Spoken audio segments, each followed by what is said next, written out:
我找有问题的。我找什么问题的？我找你来到现场，你真的是把你的盆底肌已经出问题了，你真的是不敢咳嗽，不敢跳，你真的会漏尿，或者是你真的是有痔疮，然后呢你自己努力了很久，你怎么练都练不好，我可以帮你看看你的问题，我可以给你一些建议，你回去怎么练。好，我问一下啊，我们现场的就有漏尿的问题，你不敢跳，为什么呢？他说他从小到大他从来跳不了60下，他跳60下以上他就有尿出来，那这个就是漏尿呀，有开合跳。开合跳是比直接跳绳漏得更快的，为什么？你的腿一打开，你的坐骨就关上了，一关上之后，它盆底肌掉得更厉害。所以减脂的过程中，如果是这个会员有后纵隔压缩，有翼状肩胛骨，这个会员在减脂的时候呢，你做塔巴塔，你做这个高强度的低间歇的这些的运动，给它减脂的时候，你不能选择开合跳，它很容易漏掉。开合跳比跳绳还猛，开合跳对盆底肌的破坏比跳绳还猛。他说这样跳没问题，他不能这样跳。这样一跳就漏了。腿跳超不过60下，从小学开始啊，并腿也不行。开合跳呢，可以吗？以前可能刚接触锻炼的时候，没试过。没事，可以跳，是可能是生娃之后不敢跳了。你是顺产还是剖腹产？顺产。生了几个？一个。几岁了？4岁。你到现在都不敢跳？就是憋住气敢跳。你是吸满气憋住跳还是呼完气？呼完憋住气。呼完气憋住跳是对盆底肌有益的，吸满憋住跳是加速的。就比如说他平时能跳60个，吸满气憋住他连可能30个都跳不了。破坏力比较最大的就是吸满气之后做开合跳，吸满气憋住做开合跳，一下就给他逼出来。好，那这个是既有漏尿又有痔疮。您是什么问题，大姐？我也是漏尿的。然后你什么情况下会咳嗽会漏吗？咳嗽就会。咳嗽就会。咳嗽打喷嚏就会。跳就会更会是吗？对。你的跳也会。然后你有试过坐着咳嗽会漏吗？坐着咳嗽就会漏。坐着咳嗽也会漏。你要站着咳嗽漏，坐着咳嗽不漏，这个算是不是那么严重的。然后呢，最严重的是躺着咳嗽也会漏，就坐着躺着咳嗽会漏尿，这个是比较严重的了。那基本上这种发生在更年期以后的女性比较多，尤其是生了3胎以上的，这种也比较多。我是生过3胎的。你生了3胎，顺产剖腹产？顺产。3胎全是顺产。我就是10年前跟着教练训练大重量的硬拉，就是练到子宫脱垂。你是做传统拉还是相扑拉？各种硬拉我也不知道，当时我就是稀里糊涂跟着教练练嘛，然后就是只要大便的时候子宫就会掉出来，然后我去医院做了很多治疗，什么那个电极在里面，然后治了一个疗程之后效果也不是很明显，然后我就去练瑜伽，练倒立，当然也把我的那个后纵隔给练的压缩了。倒立的时候把子宫就是拼命的，就是让它缩回去，凯格尔也练了不少。然后现在就是痔疮比较严重，变成了痔疮。然后现在就是打喷嚏的时候，突然一打喷嚏就感觉有那种坠胀感。打喷嚏会漏尿吗？也不漏，但是就会有感觉在顶。他打喷嚏是内脏脱垂，他感觉内脏掉下去了，坠胀感，但不是漏尿。在顶，然后跑步的时候跑长了，他就有憋不住尿了。跑久了会憋不住尿。对，跑久了会。现在就是痔疮。大便的时候呢，是子宫会掉下来，不是直肠。刚刚开始是子宫会掉出来。现在不是子宫了，现在是痔疮。痔疮了。那就也就是说，他原来是子宫也脱垂，然后直肠也脱垂。他现在呢是子宫不怎么脱垂了，但是呢直肠会脱垂。一般的这2个脱垂的会同时伴随着什么呢？就阴道和膀胱的脱垂。他现在是还剩痔疮，那他已经奋战了10年了，10年了。有。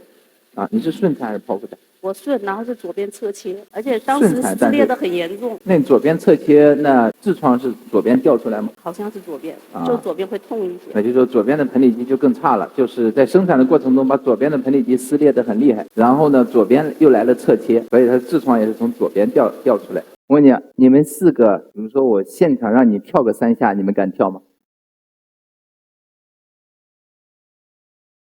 会有感觉吗？你已经有感觉了。然后你们4个一起咳3声，他已经不行了。所以这大姐是最有实力。我们先收拾最难的，然后我帮你检查一下。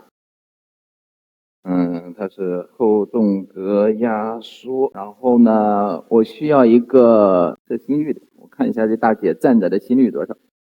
站着的时候最低的心率就85、86。然后你跟着教练，你回想一下，你有没有练完哪些动作之后，你的漏尿的问题或者痔疮的问题会加重？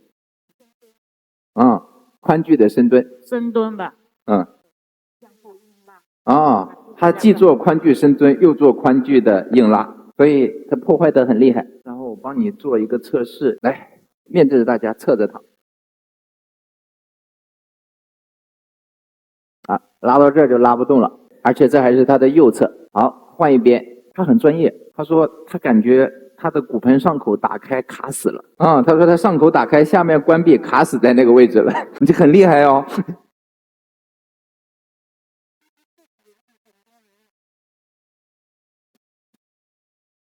两侧都卡死了，不错，你自我评估真的比很多教练都准哦。那我带你做一些的训练。你平时会练腰腹吗？有，什么都有练过。好，你把那个放下，你躺在这上面吧。因为我现在没有时间带你练后纵膈，我就是后纵膈推膈肌一起给你，然后我再带你去练臀腿。因为你双卡，你的膈肌的位置也会很低。然后你抓住我的脚吧，然后你把脚给我。放松，你放松，下巴抬一点。好，在这个位置下吸气。好，吸满憋住吧。我先说一下，我一共带他做2组，我这一组是以推后纵膈为主，所以我就吸满气之后让他做。第2组呢，我是以推膈肌为主，我就让他呼完气之后做。好，看现在是吸气，吸满，走。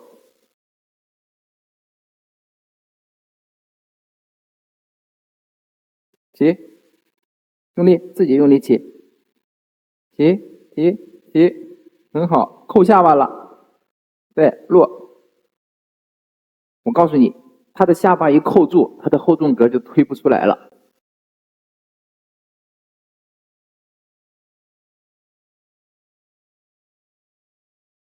来，1、2、3，起。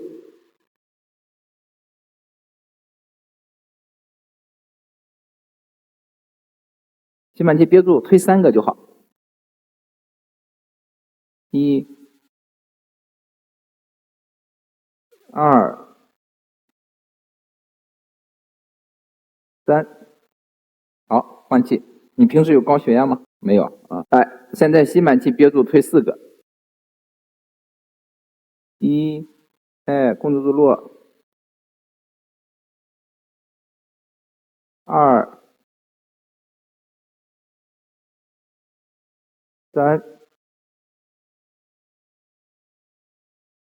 4，好，这一组完成了，休息一下。下一组我就让他安静的、放松的状态下呼气，要超过5秒钟以上，然后憋住气，然后呼完气憋住做。这组就是以推膈肌为主了。我先把后纵膈的空间打开，再把他的膈肌推上去。接下来我要再把他的盆底肌升上去，然后再把他的坐骨结节稳定住，他才可以站着的时候呢，咳嗽的时候有可能兜得住。然后最终他跳的时候能不能内脏脱垂有改善，还有会不会漏尿，这个就得把他的脚练好了。如果是他站着不动的咳嗽，我只要把他的坐骨下口打开，把他的盆底肌帮他激活，然后呢把他的髂骨悬前的稍微改善一点，他站着咳嗽的问题可能就改善了。但是跳就比较难，跳就需要跳起来的时候，他的脚落地的时候，他的腘绳肌能被唤醒才行。来，第2组了，你先不要抓，你就安静的呼气，要呼气5秒钟以上，就不要收腹哦，不要提肛，